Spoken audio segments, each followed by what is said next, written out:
Thank you sincerely for staying on for this last talk of the day. I really appreciate it.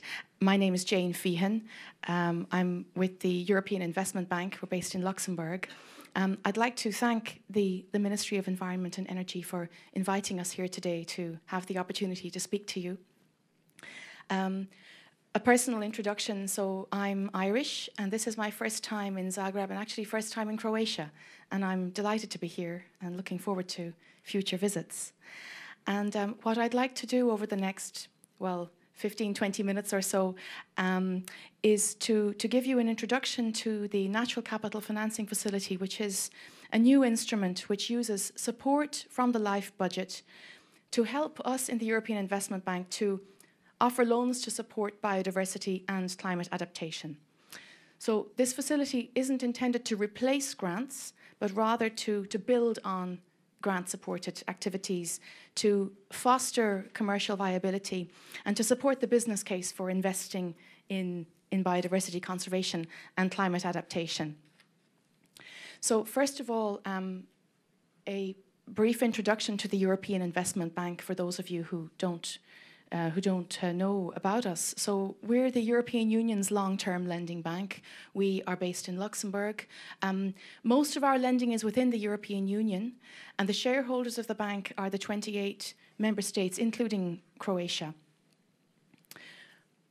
We finance around 450 projects each year in over 160 countries. As I said, most of the lending is in the EU, but we do also lend outside the EU in support of the Union's international development aims. We have local offices around Europe and around the world, including an office here in Zagreb. And to give you an idea of our financing volumes, last year we signed nearly 84 billion euro of loans. Now, most of that lending is in large-scale capital projects such as energy, transport, major capital investment projects around the Union. But we do also have many other areas of lending which, although in volume terms they might be a bit smaller than the very visible investments in onshore and offshore wind, new metro systems, these kinds of very visible projects. But actually some of these other smaller areas of investment are in some ways just as important. So the four main areas of lending are environment, infrastructure, innovation, and SMEs. And we have the cross-cutting priority of climate action. And in fact, the bank has a target of lending 25% of its annual volume to climate action-orientated activities on the mitigation side and on the adaptation side. And we have been successfully meeting that target over the last few years. So briefly then, what can the EIB do in terms of financing instruments? I can see that the title is chopped off, so it says, what can the EIB do? Anyway, and really I just want to draw your attention on this slide to the fact that we have a spectrum of different types of lending instruments to meet different needs, both on the public sector side and on the private sector side. That's really the main message that I hope you can take from this slide. And then moving on to the Natural Capital Financing Facility. So we're a policy-led bank. We're a publicly owned and policy-led bank, and we aim to support the policy priorities of the European Union and of the countries in which we invest. Now, we recognized in recent years that we needed to do more to support the priority of biodiversity conservation and management. And really, not just by avoiding damage, but by actually finding and supporting the business case for investing in that area. So what's the NCFF about? So it's a European Commission and an EIB initiative to stimulate financing for conservation, restoration, management and enhancement of natural capital. What it aims to do is to encourage investments in the conservation of natural capital to meet biodiversity or climate adaptation objectives. It aims to focus on financing pilot projects for ecosystem services and climate adaptation benefits, and ultimately to demonstrate to private investors the attractiveness of these kinds of investments.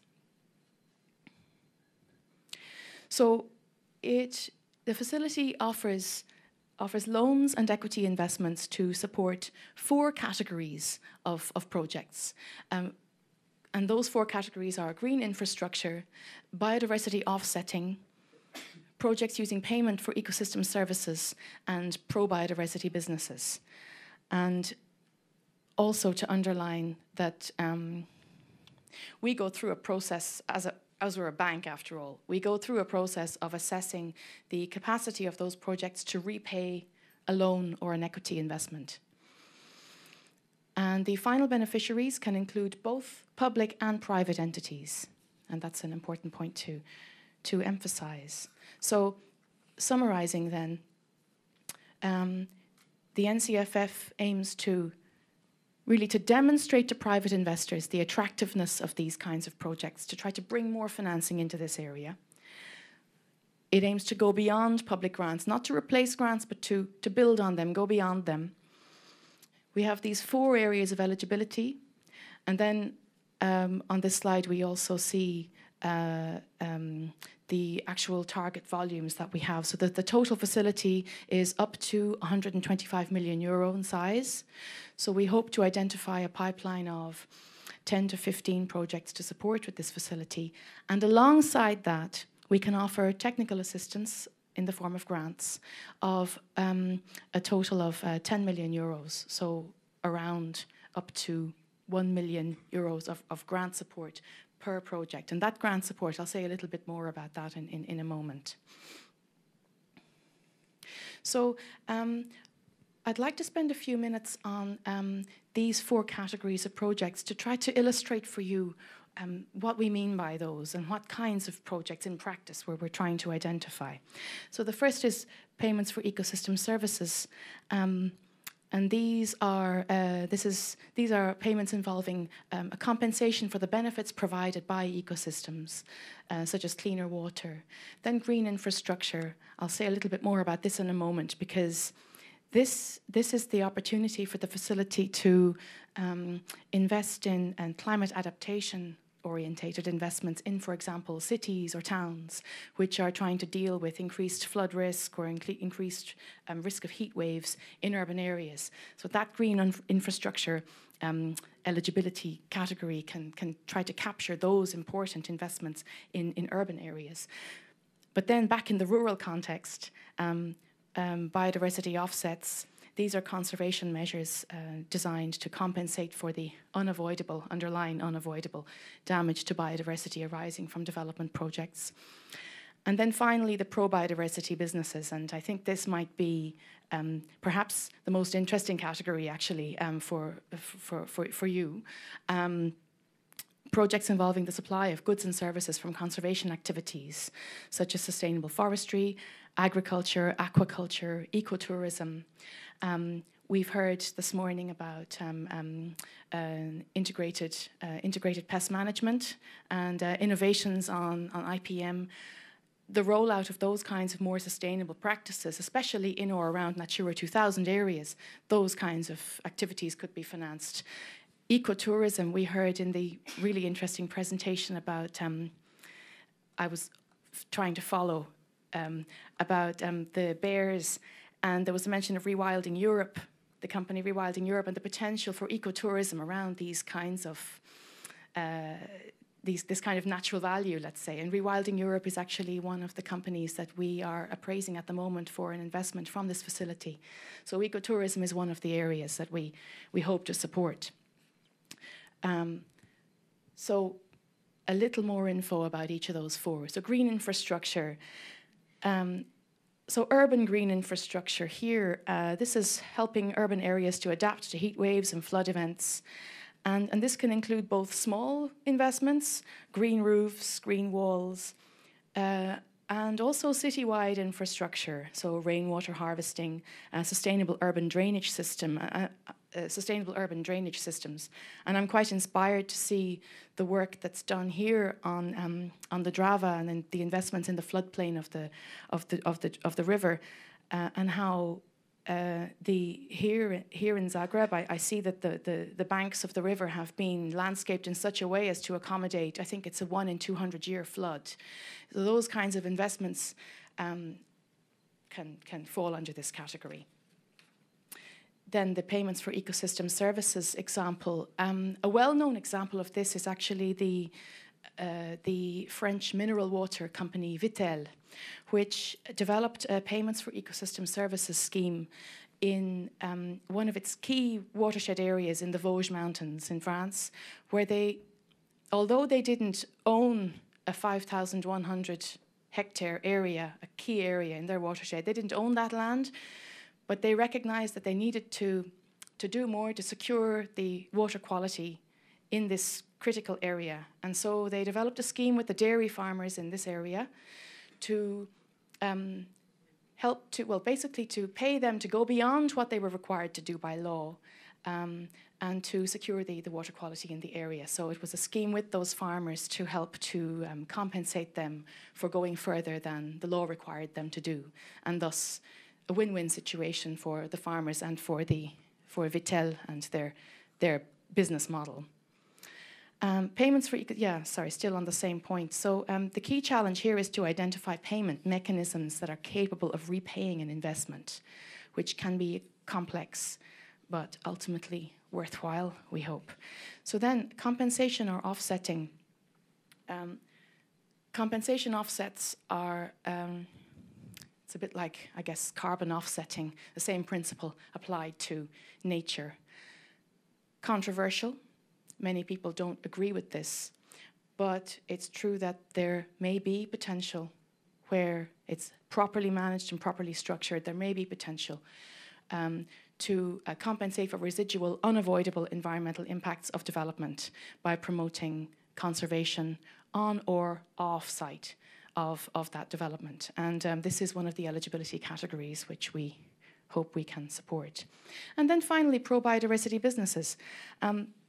And I mean, here in Croatia, where more than a third of the area of the country is designated as under the Natura 2000 network, there are many rural businesses operating in or around those Natura 2000 sites.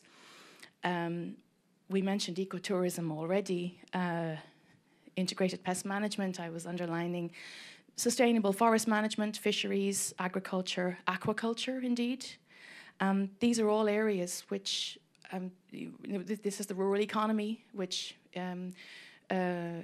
businesses go on despite the addition of a conservation designation.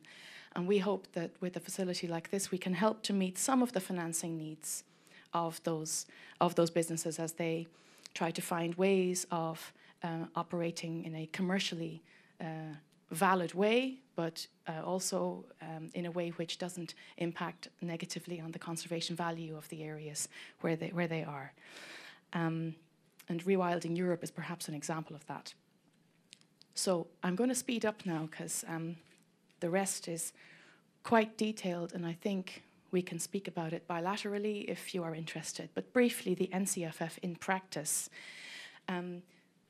Main objective, we want to develop a pipeline of projects in the EU, so it's only in the EU. And we want to provide a proof of concept. And really, it's the demonstration aspect of the facility is very important. We want to try to tell the story and highlight examples of good practice and inspire others. To emphasize here, so again, legal entities registered in the EU, public, private, commercial, private, non-commercial, including NGOs. So the application process to apply for an NCFF loan or investment, there are no special formalities, but promoters can contact the European Investment Bank via myself or via our NCF email address. And the European Investment Bank goes through a process of assessment of all of our operations, including operations under this facility. So we go through a due diligence process to look at the various strengths and weaknesses of each proposal, and to assess the capacity to repay the investment, and of course to ascertain the policy contribution, the public interest of each of the projects that come to us. I want to just show you that on our website we have a number of materials to help to provide more information about the facility. We have a leaflet on how this facility can be used to support investments in urban areas. I'm running out of space here. We have also on the website a leaflet which explains the main features of the facility.